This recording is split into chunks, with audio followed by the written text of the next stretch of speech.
Welcome to Successful Living with Bill Napick. Every week we talk about success and everything that goes along with it. You'll learn the principles of success, how to achieve success, and learn to overcome challenges that may be getting in the way of success in your life. You'll hear from Bill Napick, a radio personality and business development expert, along with insight from special guests. If you're ready to find your path to success or take the success you're enjoying to the next level, stay tuned. Successful Living with Bill Napick is on right now. And welcome to the show, Successful Living with Bill Napick, and today, Successful Living with Jamie Callan. She is an author, very successful author, and her new book is coming out called Parisian Charm School. We're going to find all about that and so much more. Jamie, welcome to the show. Bill, it's a pleasure to be here with you today. Very nice. And I'm reading your book right now, enjoying it. And while I'm reading the book, I feel like I'm enjoying the culture of Paris and France. And I'm drinking a cup of French roast coffee as I read every page. Ooh, that sounds lovely. It does sound, yes. Well, let's tell people about your book, Parisian Charm School, that is going to be out very soon. Yes, it's going to be released from Penguin Random House on January 2nd. I'm very excited. The book is inspired by my French grandmother. She's French-American, but I grew up watching this very elegant older lady, and I learned so much from her about living a simple but very beautiful life. My grandparents lived in Connecticut, and I spent summers with them. They had a small farm, and my grandmother was so, quietly elegant. Whenever she visited us in Stamford, Connecticut, she would arrive wearing a very pretty dress and pearls and stockings and heels. And, the kids in the neighborhood would come out as if the Queen of England had just arrived. But I learned from her that simple elegance does not cost a lot, and it's so charming. It's so charming to make a little show for people. Exactly. And that word simplicity, and that is popular in so many things these days. In fact, as we are overcome with technology and all those things, simplicity is something that I believe we've gotten away from, and it increases and enhances our quality of life. Thus, your book touches upon that in so many ways. Yes, I do think that we have to become untethered from all of our devices, or at least occasionally become untethered, and return to these charming things of walking and getting into conversations with your neighbors and your community. And I actually suggest writing old-fashioned thank you notes by hand, and just really returning to a sense of politesse, of saying please and thank you, because I think that these old-fashioned charming habits can really change your entire life and help you to see your world with new eyes. Indeed they can. In fact, I just moved, and as I was packing up, decluttering my previous home to go to the new home, I'm going through papers, and I found from 6 years ago a thank you note as I was talking to someone about a potential job, again, 6 years ago, and this gentleman, I had two of those notes, and I found it hard to throw them away. In fact, I didn't throw them away, but it was basically thank you for being interested in our company, handwritten, just a few lines. Simplicity is so important. Yes, and yet very, very powerful, because I believe when you handwrite something, it's very physical, and you're using your hand and then your arm, and it connects to your heart. And I just don't think you get the same sort of effect when you're keyboarding or typing. I think that there is something about the written word that is powerful for both the reader and the writer. You are exactly right. Also, the title of your book, Parisian Charm School, the other word that comes to mind, and that's so important, is charm. That's one of those things, Jamie, that we sometimes can't put a finger on. It's elusive. It's not really tangible in that you can pick it up, but not everyone has charms, or maybe we all have it, but in different degrees. But charm is so important, and you touch upon that in your book. Well, I really believe, and the French have taught me this, that charm is accessible to everyone. Charm is really about being aware of who you are in this world and being civilized and intelligent. And this is truly accessible to everyone who wants to take the time. It's a matter of really looking at your world and being self-aware. So as simple as saying please and thank you can make a tremendous difference in your life. The art of conversation and also getting to know your family, your roots, because when you know a little bit more about your parents' life and your grandparents' life and hopefully your great-great-grandparents' life, you start to know more about who you are in this world, and from that you can access your own unique brand of charm. So I don't suggest in the book that we should all go out and become Parisians, but rather find out where we are in this world of charm and what unique gifts have been given to us that we've brought to ourselves, but also that come from our ancestors. Exactly. And also, as we think about the world, there are so many cultures and each one has its own degree of charm. But let's talk about what is it about Paris and France, that brand of charm that has charmed you into writing several books with that theme, and especially this one right now, Parisian Charm School. What is it about France and Paris? I've never been. A lot of my friends have been going. I have 3 people that one's taking a trip in 2 weeks. The other 2 people have just got back from Paris. But what is it about Paris and France that is so charming and that has captured you? Oh, my goodness. Bill, you must go. I want to go, yes. So after you finish reading Parisian Charm School, I want you to buy some plane tickets and make a point of visiting. It charms me because there's a sense that it's the core of what is personally for me, it's about femininity. I know this is a really old-fashioned word, and we don't like to talk about femininity too much, but truthfully, there's something so much of the feminine spirit in Paris and in all of France, and you just see it when you walk through the parks and you look at these gorgeous statues. And also what I love about Paris is the femme de certain âge, which means the woman of a certain age. And certainly I am now a woman of a certain age, and I become so happy when I'm there because I see that to be a woman of a certain age, in France, you can see it's powerful. It's women of certain ages are very well respected, but it's, I think, because they bring a sense of charm to the aging process and a sense of elegance. You know, here in America, we're entitled to the pursuit of happiness. You know, it's written into our Constitution. Indeed. And the French do not have this expression. And, you know, I worry about this pursuit of happiness because it sounds like we have to chase happiness down. We have to put on our cross trainers and run down the street and a lot of grab work. it and beat out the competition before anybody else can get it. But the closest they have in France to this expression is recherche de bonheur, which is, I would translate as to look for a good hour or a good I like time. that. And it basically means that happiness is not something you have to go and get. Happiness is right in front of you. And it's a matter of looking, opening your eyes and looking. So your happiness might be watching your grandchild play. It might be a delicious home-cooked meal that's very simple but made with love. It might mean lavender and planting a pot of lavender on your deck and inhaling the beautiful, relaxing fragrance. So it's right in front of you. It's not about chasing. I like that. And the pursuit of happiness sounds like it's arduous the way when you put it quite like that. Now, the other thing, I want to touch upon a few of the chapters and give us a word on some of these chapters. In fact, I'm going to go chapter 2, The French Art of Reimaging. What is that?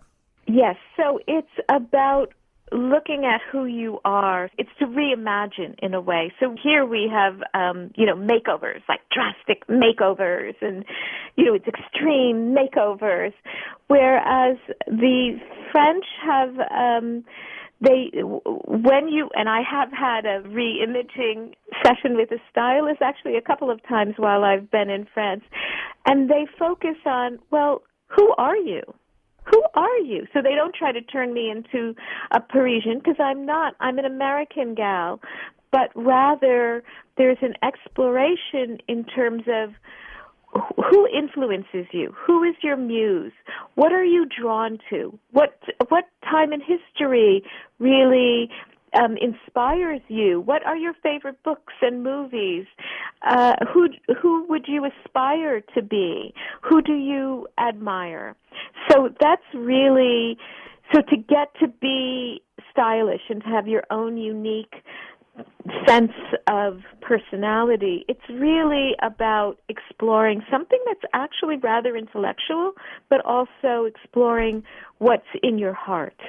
And we are talking with Jamie Callan, author of the book Parisian Charm School and many others. Jamie, here's another chapter I'm going to talk about, the charming benefits of travel. Let's have a word on that one.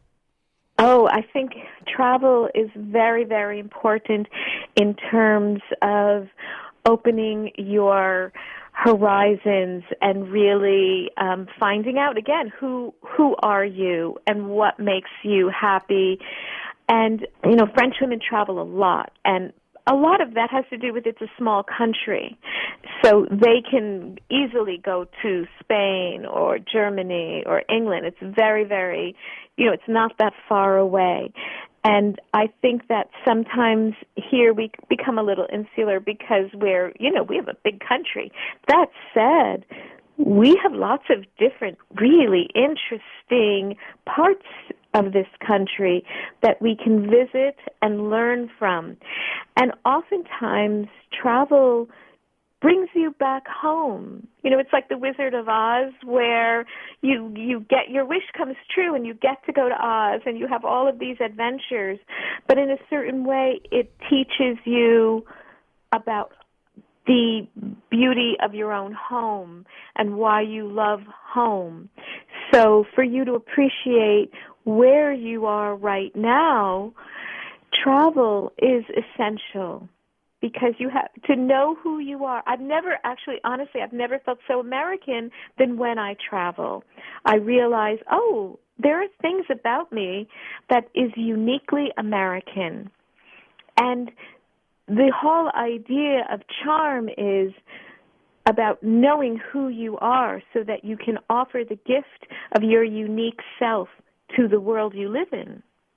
That's right. We find out about ourselves. Sometimes it's like the mirror is held up when someone we meet in another country. Let's take Paris in this case. We meet them and they see things in us that help us discover things about ourselves, or any other country or any other city, quite frankly. And when I think about, as you mentioned, how easy it is in the many places you can go in Europe, my mind went right to the northeast of our country. If you live in Pennsylvania, New York, Delaware, Washington, D.C., you can go to so many places, and each culture is different, not just in each state, but also in each county in those states. Yes, exactly. My daughter and my granddaughter and son-in-law live in Baltimore, and you'd be surprised how different Baltimore is from upstate New York. And I love going there, and I visit Baltimore as if I'm a tourist. So I go with an open heart and a sense of curiosity. And I think when you approach your entire life like that, even if you're going down the street or to a new neighborhood, if you go as a tourist, everything becomes kind of exotic and fascinating. And it's just a great way to live in this world. And we talk about success on this show a lot, and a lot of it is just what we're talking about. It's that mindset. Now, when you mention Maryland, my mind jumps right to crab cakes. I don't care where you go in the United States, the finest restaurants, you can't get a crab cake as tasty as the ones in that Maryland Bay crab. I mean, those crab cakes and things that are stuffed with crab in Maryland are incredible. So let's go to the chapter and give us a word on Food is Love, the French dinner party. Yes, so food is really important to the French, and, it's originally really an agricultural country, and it's rich. The terroir is very famous for the beautiful grapes and the wine and so many lovely, lovely fruits and vegetables, and they have festivals for everything. There's a prune festival. Oh, my. So, when I first started off doing my research for these books, my first book, by the way, is called French Women Don't Sleep Alone, and it came out in 2009. And I went to France, and that one was about love and romance. So I traveled to France with my good friend Jessica Lee, and we did all these interviews. And we asked the French women about dating, and they had no idea what we were talking about. They don't go on dates. What we found was they have dinner parties. So the way they meet new people and also get together with old friends, and the way romance begins is through the dinner party. And they generally are intergenerational and a whole interesting mix of people. And this way, you can meet people over the course of many dinner parties and get to know them in the context of laughter and conversation and delicious food. So yeah, food is love. And I think food is a wonderful way to show your love, and to also, for us here in the Hudson Valley, we make our own jam, we make our own hard sparkling apple cider. So we give, for the holidays, we give our jam and our cider to friends and family. And I think that this is a lovely way to share your love of nature and cooking, and it's simple. It's simple and heartfelt. Jamie, let's tell people also about, as an author, you mentioned as far as this book, Parisian Charm School, how long did it take to write this book? And do you have a set discipline as far as writing? Do you write every day at a certain time? Or how do you approach this? And these are a lot of questions all wrapped up into one. And how have you been successful? What advice would you give people? Well, to be successful as a writer, I think it's a matter of having the intention. So I get up every morning and I write in my journal now, and I handwrite in my journal. Not that one has to handwrite, but I do handwrite every morning. I might not necessarily get anywhere, it's really about finding out what I'm thinking about at that moment. For this particular book, it took me a year. I started with a proposal, and that took me a few months to write. My agent helped me to refine that, and then about 9 months to actually write the book, sort of the gestation period of having a baby. So I finished the book last March 2017, but I would say that I, as a writer, I started out, my first book was published in 1982. I wrote young adult novels back in the 80s, and I've had a lot of ups and downs, but I never stopped. And I think a lot of it is about just keeping the faith, just knowing that this is what you want and riding through those periods where it feels like nothing's happening, but to have confidence in who you are and what you want, and put one step in front of the other every day. So a little bit every day. I think, sometimes I put a Post-it note by my desk that says, just visit your book. So that might mean I just look at it. I might not even write a sentence. But oftentimes, if I write one sentence, just one sentence, that leads to another, and then before I know it, a couple of hours have gone by. So it's really about sticking to it. One step at a time. That is very powerful. Your website is Jamie, Jamie, Cat, Catcallan. I've been to your website. People can go there, and also they can see this book, Parisian Charm School. I do want to also say the book is fascinating, but also the cover and the construction of the book, the hardcover, it's so nicely done. It's one of those things where it's just nice to hold the book as you read it. Oh, thank you. And it has beautiful illustrations inside. They did an excellent job. Jamie, with the last few minutes of the show, and I do want to try to touch upon the lavender that we talked about a minute ago, but tell people, what else would you like them to know about your book or anything else? Well, I would like them to know I'm on book tour starting January 2nd when the book is released. And if you have a organization, a Francophile organization, or a women's organization, or a wonderful library, bookstore, please let me know, and perhaps we can arrange for me to visit you. Do you have Houston scheduled on your tour? I don't at this time, so I would love to visit Houston. Well, we will put a request in for that. And also, touching upon the lavender, we talked about that before we started. Lavender, you live where you actually grow lavender, is that correct? Tell us a word about the charming area of the Hudson Valley where you live.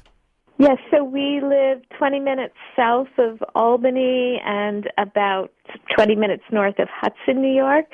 And, you know, it's a very old part of the country. It was settled in the 1600s. The President Martin Van Buren lived here. Wow. And so we live on 50 acres. We have some beautiful old red barns from the 1820s, and we are absolutely in love with this place. My husband retired about 3 years ago, and we moved up here. And, you know, honestly, it was never on my radar that I would live on a farm. But, you know, I have an open heart, and here I am, and I am absolutely loving it. And, yes, we grow lavender. I love that. And sunflowers, too, and lots of other things. That sounds great. And, Jamie, let's tell people once again, how can they learn more? Go to jamiecatcallan.com. Jamie, thank you so much for being on the show. It's been exciting to talk with you and charming indeed. Thank you. Thank you, Bill. It's been a pleasure. It's been our pleasure. Thank you so much. Ladies and gentlemen, pick up the book, Parisian Charm School. Go to jamiecatcallan.com and learn more. What a great book. I'm enjoying it. I'm savoring each page. Thank you for listening to Successful Living with Bill Knapp again today with Jamie Cat Callan, Parisian Charm School. Check it out. We'll see you next week. Thanks for listening. Must I tell you, baby, how many bridges are